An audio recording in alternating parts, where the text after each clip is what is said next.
बहनों और भाइयों, बिहार का कितना गौरवशाली इतिहास है। बिहार, जिस बिहार में मां जानकी ने जन्म लिया हो, जिस बिहार में भगवान बुद्ध को ज्ञान प्रदान किया हो, जिस बिहार में जैन तीर्थंकर 24वें तीर्थंकर भगवान महावीर का जन्म हुआ हो, जिस बिहार ने विद्यापति जैसे मैथिली के यशस्वी साहित्यकार को जन्म दिया हो, जिस बिहार ने मैथिली भोजपुरी संस्कृति को छठ के माध्यम से वैश्विक पहचान दिया हो, ऐसी शारदा सिन्हा को जिस बिहार ने जन्म दिया हो, जिस बिहार में राजा कामेश्वर सिंह जैसे यशस्वी राजा हुए हो, जिस बिहार ने लोकनायक जयप्रकाश नारायण, डॉक्टर राजेंद्र प्रसाद, कर्पूरी ठाकुर, बाबू जगजीवन राम जैसे भारत माता के महान सपूतों को जन्म दिया हो, उस बिहार के सामने 1992 से लेकर के 2005 के बीच पहचान का संकट किसने खड़ा किया? बिहार में क्या नहीं था? आज से 2000 वर्ष पहले यह बिहार भारत को स्वर्ण युग में लेके गया था। यानी ये दिखाता है कि बिहार जब प्रगति करता है तो भारत प्रगति करता है। बिहार जब स्वर्ण युग में जाता है तो भारत का वह स्वर्णिम युग होता है। बिहार जब समृद्धि प्राप्त करता है तो भारत समृद्धि की ओर अग्रसर होता है। लेकिन इस बिहार के सामने आरजेडी कांग्रेस ने पहचान का संकट खड़ा किया। यहां का नौजवान इस दौरान पलायन किया। आरजेडी के कारण जगह जगह जातीय सेनाएं खड़ी हो गई और जातीय नरसंहार की घटनाएं बिहार की पहचान बनती जा रही थी। बहनों और भाइयों, आरजेडी के शासनकाल में 5 दर्जन से अधिक जातीय नरसंहार की बड़ी बड़ी घटनाएं घटित हुई। 30,000 से अधिक अपहरण हुए। छोटे छोटे बच्चों का अपहरण हो जाता था। व्यापारी सुरक्षित नहीं था, बेटी सुरक्षित नहीं थी। बिहार के सामने पहचान का संकट आ खड़ा हुआ था और तब बिहार के नौजवानों ने अंगड़ाई ली थी। तब बिहार में सत्ता परिवर्तन हुआ।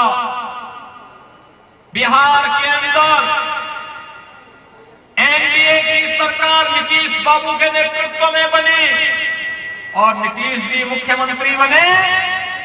बिहार के अंदर माफिया और अपराधियों के दिन उल्टी गिनती उनकी शुरू हो गई थी। बिहार फिर से अपनी पहचान के लिए आगे बढ़ा है। आज बिहार में क्या नहीं है? आज बिहार में सड़क है, बिजली है, रेलवे की कनेक्टिविटी है, एयर कनेक्टिविटी है। मुझे एक बार 2005 के पहले गोरखपुर से दरभंगा जाना था, 16 घंटे लगे थे। आज मुझे लखनऊ से दरभंगा जाने में मात्र 45 मिनट लगे। 45 मिनट एयर कनेक्टिविटी। और अब तो आप लोगों के लिए खुशखबरी है, इनलैंड वाटरवे, जल मार्ग भी मोदी जी ने खोल दिया है। हल्दिया से सीधे पटना होते हुए, सारण होते हुए, बलिया होते हुए और सीधे अयोध्या और प्रयागराज तक की दूरी। यानी बिहार की सब्जी, बिहार की मिर्चा, बिहार का मखाना दुनिया के मार्केट में पहुंचेगा तो मुनाफा बिहार का किसान कमाएगा, बिहार का नौजवान कमाएगा, रोजगार का सृजन होगा। बिहार में अब एम्स है, आए में मेडिकल कॉलेजेस की श्रृंखला है, इंजीनियरिंग कॉलेज बन रहे हैं, डिग्री कॉलेज बन रहे हैं। बिहार के अंदर अब रोजगार भी है, निवेश भी है और गरीब कल्याणकारी योजनाओं की तो मोदी जी ने एक श्रृंखला खड़ी कर दी। आरजेडी के समय में लोग चारा बिकने में घोटाला कर देते थे और आज मोदी जी के समय में 80 करोड़ लोग भारत के अंदर फ्री में राशन प्राप्त कर रहे हैं। 80 करोड़ लोग, 50 करोड़ लोगों को आयुष्मान भारत की 5 लाख रुपए की सुविधा प्राप्त हो रही है। 46 करोड़ लोगों के बैंक में खाते खुल गए हैं और सरकार की कोई भी सहायता सीधे गरीब के खाते में जाता है, किसान के खाते में जाता है, नौजवान के खाते में जाता है। तो बीच का बिचौलिया समाप्त, यानी कांग्रेस और आरजेडी को मोदी जी ने बेरोजगार कर दिया। बहनों और भाइयों, हर गरीब के घर में शौचालय, हर गरीब को सिर ढकने के लिए छत, प्रधानमंत्री आवास योजना के माध्यम से हर गरीब को फ्री में बिजली का कनेक्शन, हर गरीब को उज्ज्वला योजना का कनेक्शन, यह भी मोदी जी ने प्रदान कर दिया है। और मोदी जी ने कहा है जो बाकी बचे होंगे उनको भी देंगे। 70 वर्ष से ऊपर के किसी भी बुजुर्ग को, वो किसी भी जाति का हो, वह अपना वयम वंदना कार्ड बना करके 5 लाख रुपए हर वर्ष स्वास्थ्य बीमा का लाभ प्राप्त कर सकता है। हर वर्ष ये मोदी जी ने दिया है। ये एनडीए की डबल इंजन की सरकार ने दिया है। और यही कहने के लिए बहनों और भाइयों मैं आपके पास आया हूं, अब बिहार पहचान के लिए मोहताज नहीं है। नया बिहार फिर से स्वर्णिम बिहार बनने की ओर अग्रसर है। ये कांग्रेस आरजेडी ने तो बाबा साहब भीमराव अंबेडकर का भी अपमान किया था। मोदी जी आए, बाबा साहब भीमराव अंबेडकर से जुड़े हुए 5 प्रमुख स्थलों को पंचतीर्थ के रूप में विकसित मोदी जी ने किया, बीजेपी ने किया। बाबा साहब भीमराव अंबेडकर ने जिस धरती पर जन्म लिया, उस धरती पर मऊ मध्य प्रदेश में भव्य स्मारक, बाबा साहब भीमराव अंबेडकर ने उच्च शिक्षा इंग्लैंड के जिस मकान में रह करके ली थी, इंग्लैंड की सरकार उसको बेच रही थी, मोदी जी ने खरीदा और खरीद करके दलित छात्रों के लिए वहां पर छात्रावास बनाया, उनको स्कॉलरशिप दी और फिर बाबा साहब भीमराव अंबेडकर का वहां स्मारक भी बना दिया है। बाबा साहब की दीक्षा भूमि नागपुर में भव्य स्मारक का निर्माण, दिल्ली में रह करके सार्वजनिक जीवन जहां पर बाबा साहब ने व्यतीत किया था, सार्वजनिक जीवन की भूमि पर doctor Bhimrao Ambedkar international centre की स्थापना हो गई और बाबा साहब भीमराव अंबेडकर की अंतिम यात्रा जहां निकली थी, मुंबई के चैत्य भूमि में भी भव्य स्मारक और बाबा साहब की दुनिया की सबसे बड़ी प्रतिमा का निर्माण भी मोदी जी के नेतृत्व में हो चुका है। याद करिए, कांग्रेस अपमान करती थी, मोदी जी ने सम्मान कर दिया। कांग्रेस ने बाबू जगजीवन राम जी को प्रधानमंत्री नहीं बनने दिया था, नहीं बनने दिया था और मोदी जी ने तो कर्पूरी ठाकुर जी को भी भारत रत्न देकर के सम्मान दे दिया। ये है, वे अपमान करते थे, मोदी जी ने गले लगा करके सम्मान दिलाने का काम किया है। बहनों और भाइयों, मोदी जी ने विकास भी कराया है, विरासत का सम्मान भी किया है और गरीबों का कल्याण भी किया है। आपने देखा होगा, एक कांग्रेस कहती थी राम हुए ही नहीं। अब बताओ, हिंदुओं को इससे बड़ी गाली क्या हो सकती है? इससे बड़ी गाली क्या हो सकती है? कोई कहे राम नहीं हुए, कृष्ण नहीं हुए, मां जानकी नहीं हुई।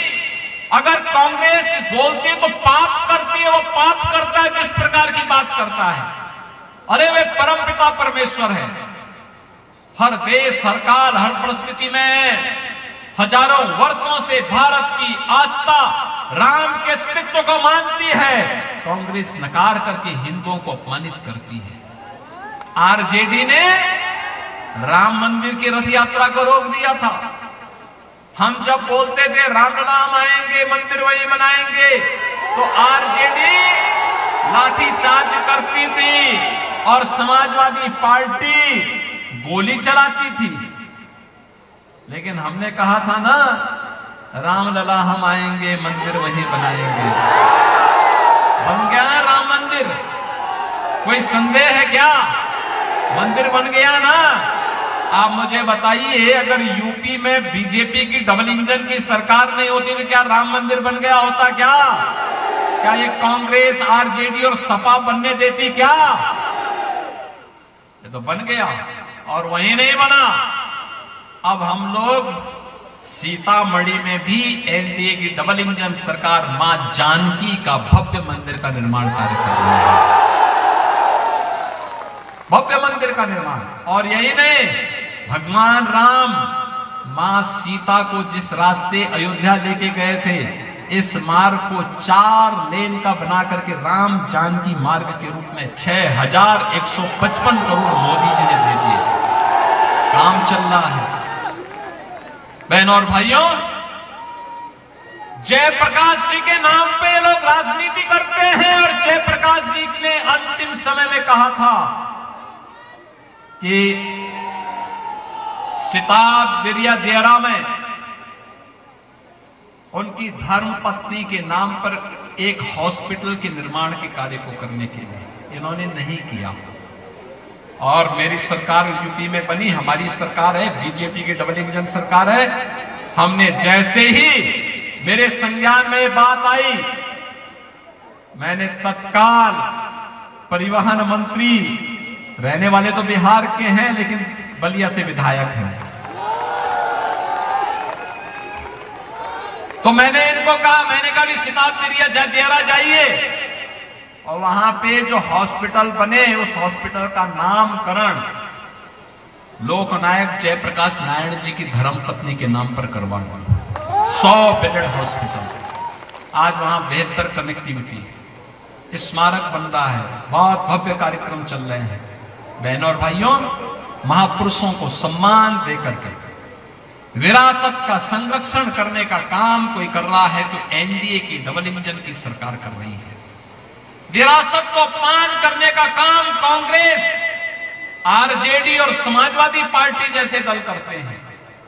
ये गरीबों का भी खा लेते हैं, गरीबों के हक को छीनते हैं, बेटी और व्यापारी की सुरक्षा में सेंध लगाते हैं, निवेश को प्रताड़ित करके भगाते हैं, नौजवानों के रोजगार को छीनने का काम करते हैं। और इसलिए बहनों और भाइयों, हम लोग आपसे कहने के लिए आए हैं, आपने गांधी जी के 3 बंदरों का नाम सुना होगा ना। गांधी जी के 3 बंदर थे। गांधी जी ने कहा था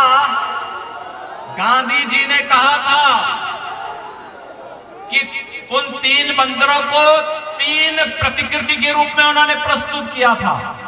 बुरा मत सुनो, बुरा मत बोलो और बुरा मत देखो। लेकिन आज इंडी गठबंधन के 3 बंदर पप्पू के रूप में, टप्पू के रूप में और अप्पू के रूप में बिहार को फिर से ठगने के लिए आ गए हैं। ये लोग अच्छा नहीं बोल सकते, एक अच्छा नहीं सुन सकता, एक अच्छा नहीं देख सकता, इसलिए इनको विकास नहीं दिखाई दे रहा है, गरीब कल्याण नहीं दिखाई देता है और विरासत का सम्मान भी इनको अच्छा नहीं लगता है।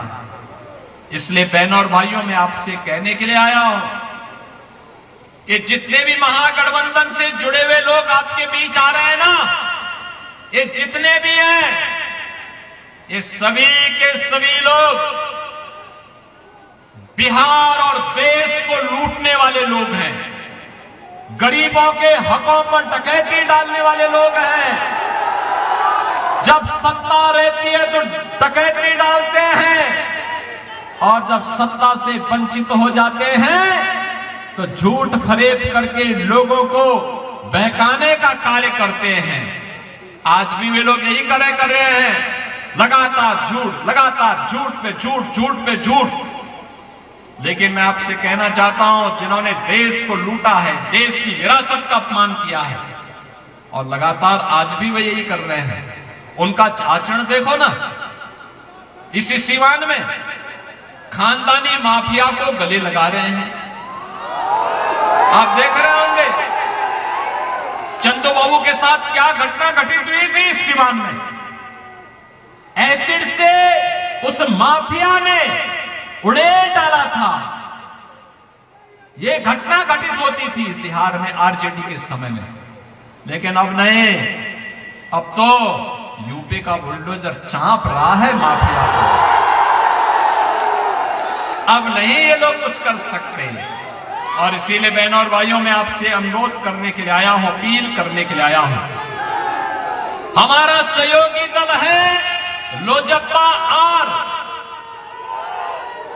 आपने देखा होगा बिहार के यशस्वी नेता के श्री रामविलास पासवान जी, रामविलास पासवान एक ऐसा नाम युवा से लेकर के लगातार जिन्होंने बिहार के विकास के बारे में निरंतर प्रयास किया, आज उनके पुत्र अपने पिता की विरासत को लेकर के एनडीए के साथ खड़े हैं, और उसी परंपरा का निर्वहन करने के लिए हम लोग आज आपके बीच आए हैं कि लोजपा आर ने एनडीए के समर्थन से यहां पर श्री सीमांत मृणाल को अपना प्रत्याशी बनाकर के उतारा है, और इन प्रत्याशी का चुनाव चिन्ह भी है जिससे मैं आया हूं यहां पर, हेलीकॉप्टर। सीमांत मृणाल यहां से जीतेंगे तो हेलीकॉप्टर से इस विधानसभा क्षेत्र गरखा के सभी नौजवानों को सैर कराने का काम भी कर देंगे, और इसीलिए आपसे अपील करने के लिए आए हैं। इस हेलीकॉप्टर विधानसभा, इस हेलीकॉप्टर चुनाव चिन्ह पर लोजपा आर के प्रत्याशी सीमांत मृणाल को भारी बहुमत से विजयी बना के भेजना है। भेजेंगे ना?